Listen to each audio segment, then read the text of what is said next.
buli myaka ebiri tukyalira abantu ba Ssaabasajja Kabaka abali ebweru. Omwaka oguwedde twali bakugenyuwalako e Bungereza.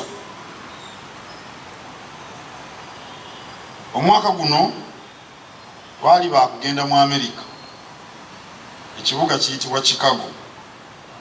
Engendo ezo zasazibwamu olw'obulwadde buno bulumiima mawuggwe ssenyiga corona COVID-19. Ate era Ssaabasajja Kabaka agabula ekijjulo mu lubiri mu nteekateeka ya Buganda kwe kwaffe okusembeza abantu ababeera ebweru wa Buganda. Abamu bali mu Ankole, abalala bali Bugisu, abalala bali mu America, abalala bali Dubai n'ewalala.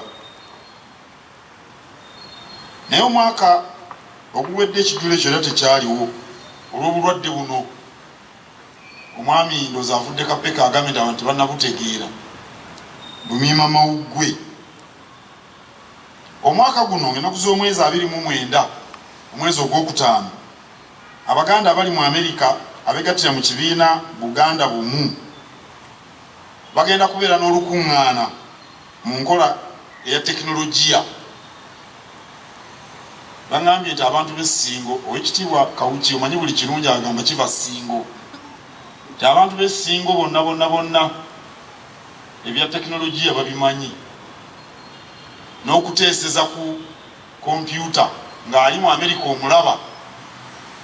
Bagenda kubeera n'olukuŋŋaana olwo. Amawulire ag'essanyu gemba tuusaako ge gano. Era ndowooza Oweekitiibwa Kawuki yavudde agamba nti amwe abazze leero n'olwalo lwa njawulo. Ssaabasajja Kabaka yasiimye okwogerako eri abo abaneetaba mu lukuŋŋaana olwo era aluggulewo ku mutimbagano. Ennaku z'omwezi 29 mwezi ogwokutaano omwaka guno. Awo nno mwenna mutegeke emikutu gyammwe.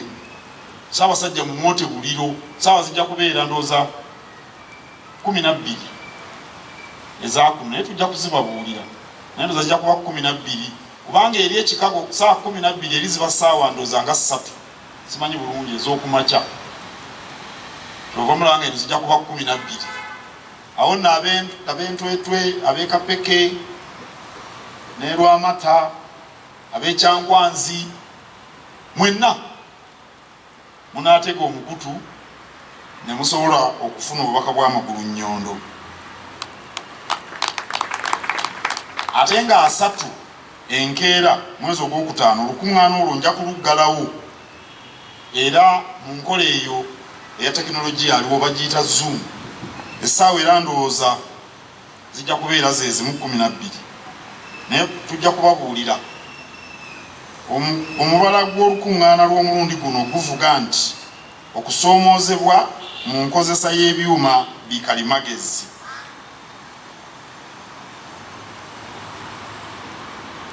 Fenna nga bwe tumanyi, Ssaabasajja Kabaka Ronald Muwenda Mutebi II yatikkirwa e Nnaggalabi ennaku z'omwezi 31 omwezi ogw'omusanvu 1993. Okuva olwo na buli kati tujjukira amatikkira nga twekola ennono n'obuwangwa bwaffe. Anti ekintu ky'oyagala okijjukira. Mutebi II ava Nnaggalabi Buddo.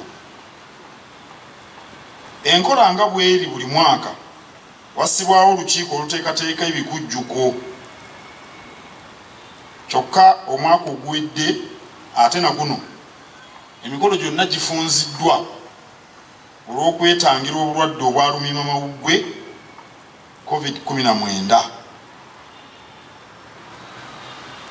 Buli mwaka tubeera n'omulamwa gwe tulondoola mu kukuza n'okujjukira amatikkira. Omulamwa ogwo gujja kulangirirwa ssentebe w'olukiiko oluteesiteesi ng'amaze okutuula n'olukiiko lwe era nga amaze okutwanjulira omubala ogwo tugutuuse embuga. Nessanyu lingi nnyo okulangirira olukiiko olugenda okuteekateeka emikolo gy'okujjukira amatikkira okw'omulundi 28. Ssentebe y'Oweekitiibwa Robert Waggwa Nsibirwa, omumyuka ow'okubiri owa Katikkiro era omuwanika, ajja kumyukibwa Oweekitiibwa David Kyewalabye Male, Minisita w'obuwangwa n'ennono n'obulambuzi. Omukulu ono wa Nvuma, omukulu oli wa Kkobe. Omukulu ono Munnakyaggwe, omukulu oli Munnassingo. Ndowooza ab'essinga awo tikabagendedde bubi n'akamu. Omuwandiisi omukyala Josephine Nantege Ssemanda, oyo ye muwandiisi w'enkalakkalira mu ofiisi ya Katikkiro. Kuliko Oweekitiibwa Jude Muleke Okino, kuliko n'Oweekitiibwa Dalia Nassali Mukiise mu lukiiko lwa Buganda. Ssebo mulina eddembe okwongerako omuntu oba abantu abalala be mulaba abanaabayamba mu nteekateeka. Mu kujjukira amatikkira okw'omwaka guno, Ssaabasajja Kabaka asiimye emikolo emikulu gibeere mu lubiri lwe Enkoni mu Buddu.